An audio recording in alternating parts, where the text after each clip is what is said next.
அப்படின்ட்டு விட்டுட்டே இருப்பாங்க. அது அப்படியே உச்சஸ்ததிக்கு போய் திடீர்னு ஒரு ஆக்ஷன் கொடுப்பாங்க. ஸோ இந்த குரட்டைங்கிறது அவ்வளோ கொடுமையான விஷயங்கிறது அப்போ தான் நண்பர் மூலமாக நான் தெரிஞ்சுக்கிட்டேங்க. ஏன் இந்த குரட்டை வருது, எதனால் அந்த குரட்டை வர்றதுங்கிற விஷயத்தை பற்றி இப்போ நம்ம பார்ப்போம். அப்ஸ்ட்ரக்டிவ் ஸ்லீப் அப்னியான்னு சொல்லுவாங்க. இதுதான் இருக்கிறதுலே ரொம்ப ரொம்ப ஆபத்தானதுங்க. ஒரு 10 செகண்டுக்கு அப்படியே சுவாசம் நிறுத்தப்படும். ஏன்னா மூளைக்கு போகக்கூடிய இந்த ஆக்சிஜன் சப்ளை ட்ரக்குன்னு கொஞ்சம் குறையும். அப்போ அந்த இரிட்டேஷனில் உடற்பருமன், ஒபிசிட்டி, வெயிட் அதிகமாக இருக்கும்போது இந்த கழுத்தை சுற்றி கொழுப்பு அதிகமாகும் பொழுது சிபேப்னு ஒரு கருவி இருக்குது. அந்த சிபேப்ங்கிற ஒரு கருவியை நம்ம நைட் தூங்கும்போது பொருத்திக்கிட்டால் மது அருந்துறது கண்டிப்பாக நிறுத்தணும், புகைப்பிடிக்கிறத நிறுத்தணும். வெயிட் அதிகமாக இருந்தால் இந்த குரட்டை வர்றதுக்கு இன்னொரு முக்கியமான காரணம் நம்ம தூங்கக்கூடிய பொசிஷன்.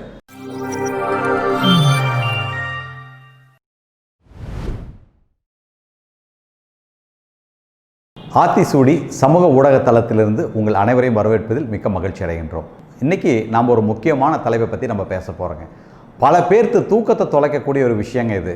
சில நேரங்களில் பார்த்திங்கன்னா பல பேர் வாழ்க்கையில் இதனால் நொந்து போய் கூட இருக்கிறாங்க.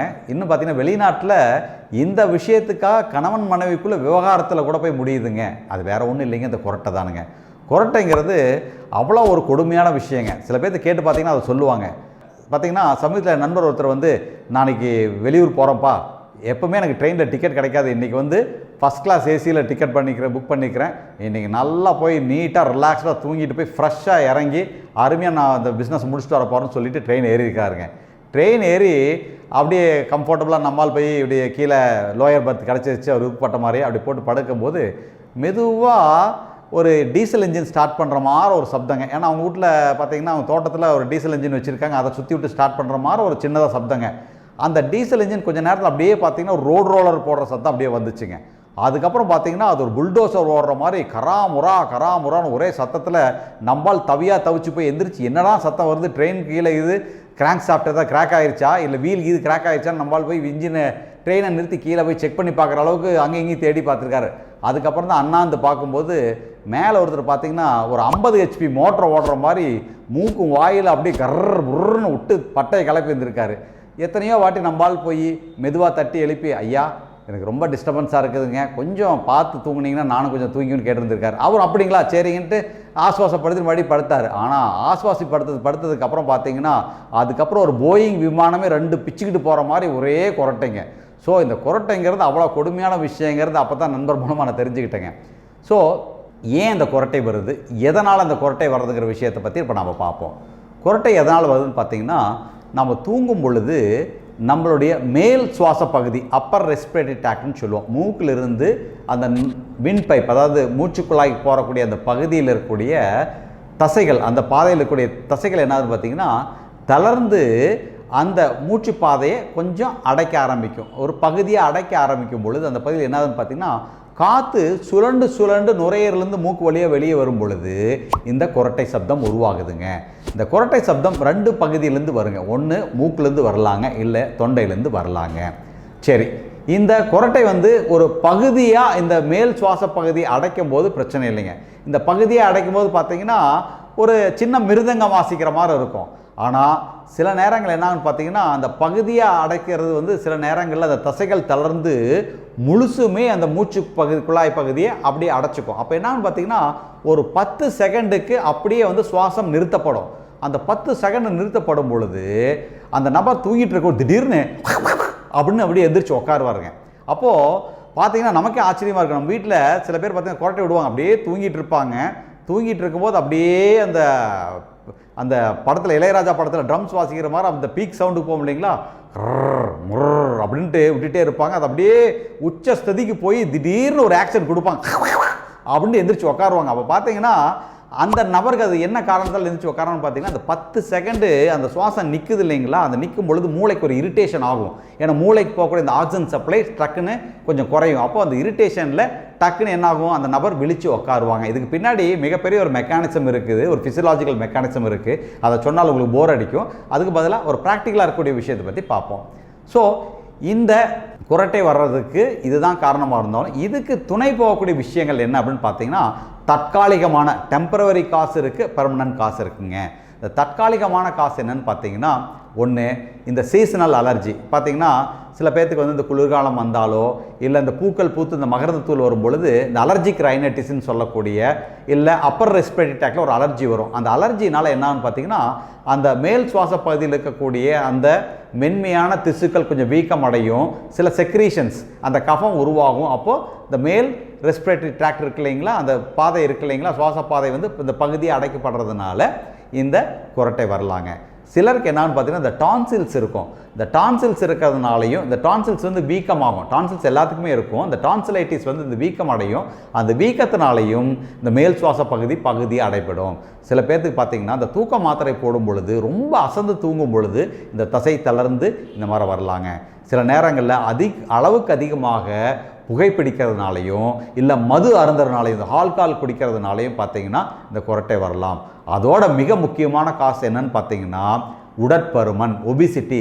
வெயிட் அதிகமாக இருக்கும்போது இந்த கழுத்தை சுற்றி கொழுப்பு அதிகமாகும் பொழுது அப்போது இந்த respiratory tract, upper respiratory tract பார்த்தீங்கன்னா அந்த மேல் சுவாச பகுதி பார்த்தீங்கன்னா அமுக்கம் ஏற்படும், அழுத்தம் ஏற்படும். அப்போது இந்த குரட்டை வரலாங்க. இப்போது தற்காலிகமான காரணத்தை பார்த்தோம். சிலருக்கு வந்து பார்த்தீங்கன்னா இன்னொரு காரணம் பார்த்தீங்கன்னா உடம்புடைய கட்டமைப்பில் இருக்கக்கூடிய பிரச்சனை.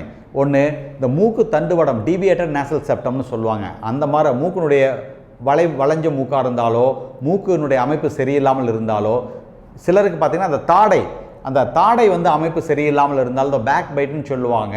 அப்போது இந்த மூக்கோ இல்லை தாடையோ அமைப்போ சரியில்லாமல் இருந்தால் இந்த மேல் சுவாச குழாயினுடைய மீது ஒரு அழுத்தம் ஏற்பட்டு ஒரு பார்ஷியல் அப்ஸ்ட்ரக்ஷன் வரலாம், இல்லை ஒரு கம்ப்ளீட் அப்ஸ்ட்ரக்ஷன் வரலாங்க. அப்போது பார்த்தீங்கன்னா அந்த பகுதி அடைப்பு வர்றது கூட பிரச்சனை இல்லைங்க. ஆனால் சில பேருக்கு என்னன்னா அந்த கம்ப்ளீட்டாக முழுமையாக அந்த அடைப்பு வரும் பொழுது ஒரு 10 செகண்டுக்கு வந்து அந்த சுவாசம் வந்து நிற்குங்க. இதை வந்து ஆங்கிலத்தில் வந்து அப்ஸ்ட்ரக்டிவ் ஸ்லீப் அப்னியான்னு சொல்லுவாங்க. இதுதான் இருக்கிறதுலே ரொம்ப ரொம்ப ஆபத்தானதுங்க. இதனால் என்ன ஆகும்னு பார்த்தீங்கன்னா மூளைக்கு ஆக்சிஜன் வந்து போய் சேர்றது குறையும், அந்த ஆக்சிஜன் சேச்சுரேஷன் குறையும். அப்போது மூளையினுடைய திசுக்கள் இரிட்டேஷன் ஆகும். அப்போது இதனால் என்ன ஆகுன்னு பார்த்தீங்கன்னா அந்த நபர் காலையில் தூங்கி எந்திரிச்சதுக்கப்புறம் பார்த்தீங்கன்னா தூங்கி எந்திரிச்சு அந்த ஃப்ரெஷ்னஸே இருக்காது, தூக்கம் வந்துகிட்டே இருக்க மாதிரி ஒரு ஃபீலிங் இருக்கும், டே டைம் ஸ்லீப் இருக்கும், அதிக மறதி இருக்கும், கவனக்குறைபாடு இருக்கும். அது மட்டும் இல்லாமல் ரொம்ப இரிட்டேஷன் ஆவாங்க, ரொம்ப டென்ஷன் ஆவாங்க, கோவப்படுவாங்க, ஒரு மூட் ஸ்விங்ஸ் இருக்கும், மனச்சோர்வு ஏற்படும், அப்புறம் கை கால் வலி இருக்க மாதிரி இருக்கும், சோர்வு இருக்கும், இத்தனை விஷயங்கள் இருக்கும். ஆனால் என்ன காரணத்தால் இது வருதுன்னு அவங்களுக்கு தெரியாது. அடிக்கடி போய் டாக்டரை பார்ப்பாங்க, டாக்டர் உடம்புல ஒன்றும் தொந்தரவு இல்லைன்னு சொல்லி அனுப்புவாங்க. ஆனால் அது காரணம் பார்த்தீங்கன்னா இந்த குரட்டை விடுறதுனால, அப்ஸ்ட்ரக்டிவ் ஸ்லீப் அப்னியா வர்றதுனால அவங்களுக்கு இந்த பிரச்சனை இருக்குங்க. சரி, இந்த அப்ஸ்ட்ரக்டிவ் ஸ்லீப் அப்னியாவை எப்படி கண்டுபிடிக்க முடியும் அப்படின்னு பார்த்தீங்கன்னா, இது சொல்லப்போனால் பெண்களுக்கு கிட்டத்தட்ட ஒரு 20% பெண்களுக்கு இந்த குரட்டை விடுறதுனால இந்த அப்ஸ்ட்ரக்டிவ் ஸ்லீப் அப்னியா வருதுங்க. கிட்டத்தட்ட ஒரு 30% ஆண்களுக்கு இது அதிகமாக இருக்குது. ஆண்களுக்கு ஏன் அதிகமாக இருக்குன்னு பார்த்தீங்கன்னா அவங்களுக்கு இந்த புகைப்பிடிக்கிற பழக்கத்தாலையும் மது அருந்துற பழக்கத்தாலையும் அதிக மன உளைச்சலுக்கு ஆளாகிறதுனால சில நேரங்களில் வரலாங்க. ஸோ இப்போது இதை அப்ஸ்ட்ரக்டிவ் ஸ்லீப் அப்னியா எப்படி இருக்குன்னு பார்த்தீங்கன்னா ஒரு ஸ்லீப் ஸ்பெஷலிஸ்ட்டை போனால் அவங்க ஒரு ஸ்லீப் ஸ்டடின்னு ஒன்று பண்ணுவாங்க, சோமனோகிராம்னு ஒன்று பண்ணுவாங்க. அது கம்ப்ளீட்டாக அந்த மூளைக்கு போகக்கூடிய ஆக்சிஜன் சப்ளை எப்படி இருக்குது, அது மட்டும் இல்லாமல் தற்காலிகமாக அந்த மூச்சு நின்று ஸ்டார்ட் ஆகுதா இல்லையாங்கிறதெல்லாம் ஸ்டடி பண்ணி கம்ப்ளீட்டாக ஒரு ரிப்போர்ட் கொடுத்துருங்க. சரி, இந்த குரட்டை விடுறதுனால இந்த அப்ஸ்ட்ரக்டிவ் ஸ்லீப் அப்னியா வர்றதுனால என்னென்ன கெடுதல் ஏற்படலான்னு பார்த்தீங்கன்னா, எதிர்காலத்தில் தொடர்ந்து இந்த குரட்டை விடுறது அப்படியே தொடர்ந்து இருந்தால் இதனால் இருக்கக்கூடிய நபர்களுக்கு உயர் ரத்த அழுத்தம் வரலாம், அதாவது IBP வரலாம், சர்க்கரை வியாதி வரலாங்க, பக்கவாதம் வரலாம். அது மட்டும் இல்லாமல் ஒரு வகையான புற்றுநோய் கூட இது காரணமாக இருக்குன்னு சொல்கிறாங்க. அதோடு சேர்ந்து ரொம்ப டயர்டாக இருக்கிறது, ரொம்ப மன உளைச்சலுக்கு ஆளாகிறது, வேலையில் கவனம் செலுத்த முடியாதுன்ட்டு சமூக ரீதியான இந்த பிரச்சனைகளும் ஏற்படுங்க. ஸோ இதனாலேயே நிறைய பேர்த்துக்கு பார்த்திங்கன்னா உடல்நல குறைவும் ஏற்படும், மன ரீதியான உளைச்சலும் ஏற்படும். அப்போது இந்த அப்ஸ்ட்ரக்டிவ் ஸ்லீப் அப்னியாவை இந்த குரட்டை விடுறதுனால தற்காலிக அந்த மூச்சு நிற்கிற விஷயத்தால் வரக்கூடிய பாதிப்புலேருந்து எப்படி காப்பாற்றிக்க முடியும்னு பார்த்தீங்கன்னா, ஒன்று உங்களுக்கு அலர்ஜி இருந்தால் அந்த அலர்ஜியை கட்டுப்பாட்டுகள் கொண்டு வரக்கூடிய சில விஷயங்களை கடைபிடிக்கணும். அலர்ஜியை கட்டுப்பாட்டில் கொண்டு வரக்கு நான் முன்னாடியே ஒரு வீடியோவில் சொல்லியிருந்திருக்கேன். கொஞ்சம் மஞ்சத்தூள், கொஞ்சம் மிளகுத்தூள், கொஞ்சம் தேன் சாப்பிடும் பொழுது இந்த அலர்ஜி கொஞ்சம் கண்ட்ரோல் கொண்டு வரும். அது மட்டும் இல்லாமல் இந்த மேல் மூச்சு சுவாச பகுதியை கொஞ்சம் ஆரோக்கியம் வச்சுக்க உதவியாக இருக்கும். அதோட நல்ல மூச்சு பயிற்சி பண்ணுறதுங்க. அதோட நம்ம வாழ்க்கை முறை மாற்றங்களை கொண்டு வரணும்.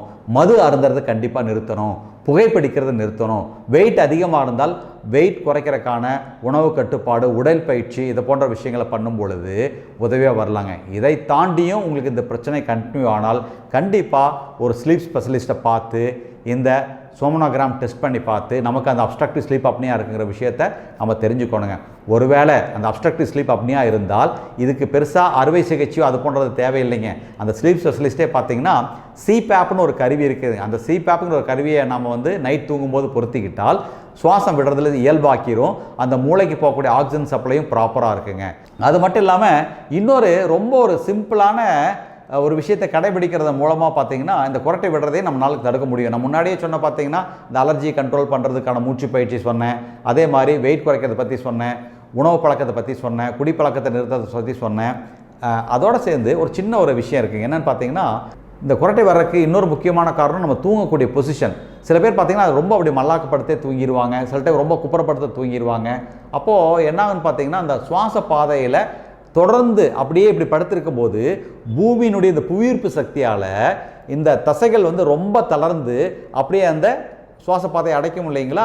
அப்போது ரொம்ப நேரம் மல்லாக்கப்படுத்திருக்கும் போது அது ஈஸியாக நடந்துடும். அப்போ அந்த குரட்டை வர ஆரம்பிச்சிடும். அப்போது ரொம்ப நேரம் மல்லாக்கப்படுக்காமல் தடுக்கிறதுக்கு என்ன பண்ணணும்னா உங்கள் பழைய ஷர்ட் எடுத்து அந்த ஷர்ட்டுக்கு பின்னாடி ஒரு பேக்கெட் தைச்சிக்கங்க. அந்த பேக்கெட்டை ஒரு சின்ன ஃப்ளாப் வச்சு ஒரு பட்டன் போட்டு மூடிக்கிற மாதிரி ஒரு ரப்பர் பால், சாஃப்டான ரப்பர் பால் வைக்கிற அளவுக்கு அந்த பேக்கெட் தைச்சிட்டு அந்த ஃப்ளாப் வச்சு மூடுற மாதிரி வச்சுக்கோங்க. அதில் என்ன பண்ணோம்னா ஒரு சாஃப்டாக இருக்கக்கூடிய ரப்பர் பால் உள்ளே போட்டு அந்த பட்டன் வச்சு மூடிட்டு நைட் படுக்கும்போது படுத்துக்கிட்டிங்கன்னா மல்லாக்கப்படுத்திங்கன்னா இந்த ரப்பர் பால் உங்களை முதுகில் அழுத்தம் கொடுக்கும். ஒரு கம்ஃபர்டபுளாக ஃபீல் பண்ண மாட்டீங்க. அப்போ என்ன பண்ணுவீங்க, ஆட்டோமேட்டிக்காக நீங்கள் சைடில் ஒரு கழிச்சு படுத்துக்குவீங்க. அப்போது சைடில் ஒரு கழிச்சு படுக்கும் பொழுது இந்த அப்பர் ரெஸ்பிரேட்டரி ட்ராக்ட் மீது அழுத்தம் ஏற்படாது, அடைப்பு ஏற்படாது. அப்போ குரட்டை வரதை தடுக்க முடியும். ஸோ இதை ஃபாலோ பண்ணும் பொழுது நமக்கு குரட்டையிலேருந்து மீண்டு வரக்கு வாய்ப்பு இருக்குது. ஸோ என்ன நேயர்களே, இந்த வீடியோ உங்களுக்கு பிடிச்சிருக்குன்னு நினைக்கிறேன். பிடிச்சிருந்தால் லைக் பண்ணுங்கள், சப்ஸ்கிரைப் பண்ணுங்கள், மறக்காமல் மற்றவங்களுக்கு ஷேர் பண்ணுங்கள். நன்றி, வணக்கம்.